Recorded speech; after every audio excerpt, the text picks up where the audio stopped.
Namaste, my dear children. Yes, today I hope you people are seeing me in the very new face, right? Yes, completely be enthusiastic, my dear children, because today I am going to start your new poem, A Pair of Saurus Cranes. Yes, so in this poem, it is a very heart-touching story, a true love story you can also tell. I hope if you can feel, if you have that heart of feeling, you can feel it very nicely, my dear children. So please try to involve with me in this complete poem, and I hope at the end you will feel bit sad also and bit happy also. So come on friends, let us start this poem. So yes, what happens in this poem? A pair of Saurus cranes. So I will try to narrate this poem. I will try to explain this poem. See what happens one day morning. So exactly in these two characters are there. One is male Saurus crane and second one is a female Saurus crane. Okay. So there were two birds exactly, and they were sleeping in the nest in the early morning.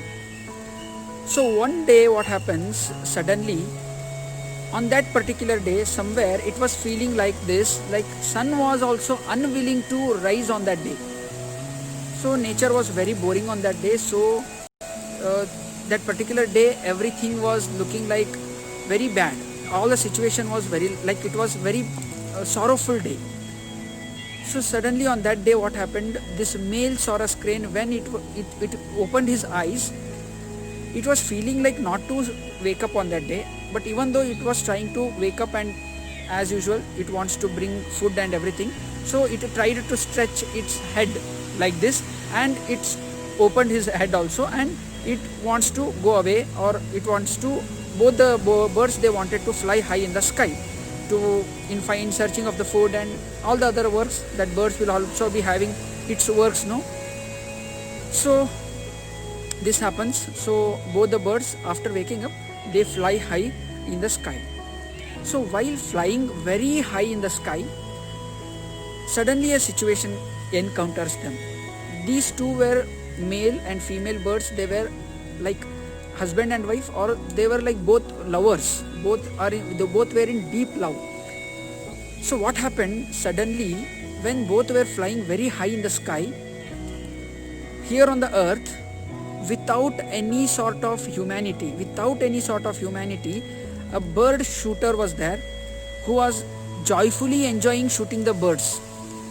By standing on the earth itself, he was trying to shoot the birds, and he was killing the birds, and he was collecting the birds.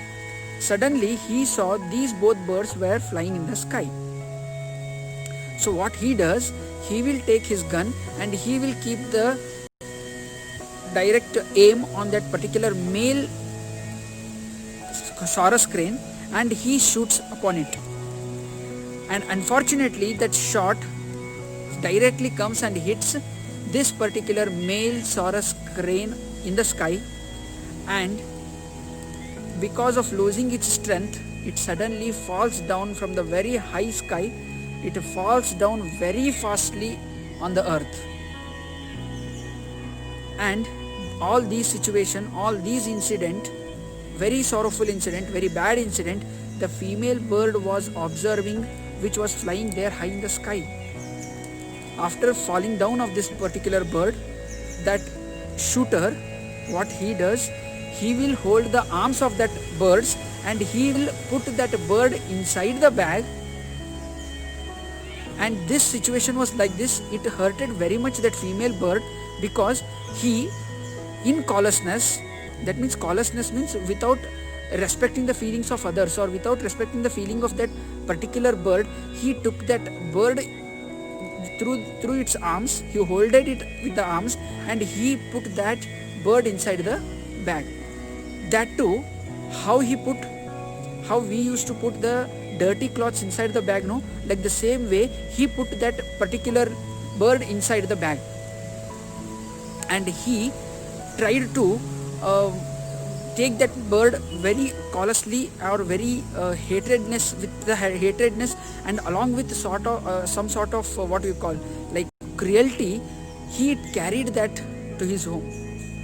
All these situations, all these incidents were observing by the female bird up there in the high sky, and because of losing its male mate, she started crying. That female bird started crying suddenly when that male mate was shot dead. No, she started crying, and this female bird, went still more high in the sky, and she started rounding the sky with a deep grief, with a deep disgracefulness, with a deep sort of sorrowness. It started rounding the sky there, up in the sky, up there in the high in the sky. And after rounding there with a deep grief, it came down back to the earth, to the spot where its male mate was shot dead and which had came and fallen down there. To that spot she came, that female mate came there, and it observed there what had happened. So after observing all these things, it also observed some sort of feathers of that male mate had fallen down there. She kissed all those sort of male mate's feathers there itself, and she was trying to pray the God that I want my male mate back. But anyway, once if somebody departs from this earth, or any creature departs from this earth, we can't get the same body back again. So this is the rule of the nature. So she doesn't get that particular male mate once again back. And because of that deep grief, because of that deep disgracefulness, because of that deep sorrowness, she prays that God, why you are keeping me alive here in this world? Take me also. When she prays this is not exactly given there in the poem, but she feels like this, and at this prayer, God thinks that like God comes through the waves of the sea, and he will also, God will come and he will take the life of this female bird, and he will take this female bird to the heaven. There in the heaven, he will join both this male and female bird there.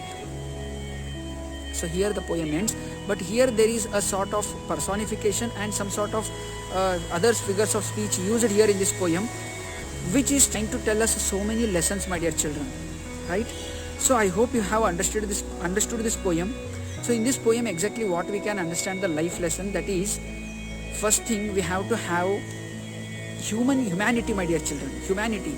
So see, humanity means what? We have to feel the feelings of other birds also, not only with the people. See how we treat ourselves. No, if we cut somewhere in our body, how blood will come, how we will also feel pain. No, like the same way every creature in this world is feeling pain. If we cut them, they will also feel pain. So if we are human beings, we have to feel that, my dear children. So we should never hurt even a single small ant also. And in fact, if you ask me, till today, when I got this type of wisdom, no, till from that day to this day, I have never beaten even a small mosquito also. Because see, my dear children, all the creatures in this world, it has also being. It is also a being. It has a life. It has its own independent creature and independent nature. So we should treat all the beings as ourselves, and we should respect their feelings also. I'm not telling only about human beings. I'm also trying to tell you, each and every small creatures of this world also has its own being. So we have to respect them. We have to take care of them. We have to help them also, because as God has given us the life, like the same way they have also life in this world. But human beings, because of selfishness, because of satisfying the selfish desires, he is becoming very much cruel in this modern world. Not only in the modern world, in the previous world also, so many sort of these types of incidents had happened already. But even though till in this modern days, so many things are happening like this. So this lesson we can learn from that particular shot, the person who shot, no, that male bird. So like that shooter, from seeing that shooter, we can observe this lesson, we can learn this lesson, that we should have to have very deep humanity feeling in our hearts, that we should never hurt any sort of single creature in this world. So this is the first lesson, life lesson, that which we can learn. And the second thing what we can learn is the love. Yes, my dear children, love is very pure. Because of that pure love itself, this whole world is running. love means not only a love of pairs or love of a person and a male and a female, or it is not like only a love which it will happen only because of marriage or in the expectation of getting married itself. Whatever the things that we do, it is only not the marriage, it is only not the love. Love means it is a vast and wide subject that if we want to cover, my dear children. Love means it might be anything. Like if you can, I have love. Every time whenever I end my video, I will tell that I love you, my dear children. I love you all, right? So this is unconditional love with everyone. I love all the human beings. I love whole creatures. You can see here the nature. I love these trees also. Even I love myself also. Everybody loves themselves, but I love each and every creatures of this creation. Each and everything, whatever it is there in this creation, I love everything, and I try to respect everything. Like the same way, I love, even if I get married also, I love my wife also. Even my children also I love in future if possible. Not if possible, of course it is possible. Okay, like the same way, I love my parents, I love all my colleagues whom I'm working with, or I love each and every person of this whole world. Because see, my dear children, life is only a small part that which we have an opportunity which we had get here in this world. So we must love everyone. That is the important lesson that we can learn from this. And the third lesson what I must tell you is, never come in the middle of those two people who are loving, my dear children. Never, if you can help the lovers to join or get married, or they have to lead their life both in their whole life, but never try to make them apart. Never try to make two friends who are loving each other, friends means it may be friendship, okay, never try to get them apart. Please always be like a Fevicol and try to help the people to come together. Not you should help to people to get departed. This is the very important third lesson that which we can learn. This is a very heart touching poem for me, so I tried to explain this completely from my heart. So I hope you people have understood the poem also. Go through the poem, my dear children. If you have any doubts, if you have any questions, you can comment me in the comment box below. I love you all, my dear children. I love you all. I love you all. Once again, I would like to tell you, I love you all. Thank you very much. Dhanyawadaha.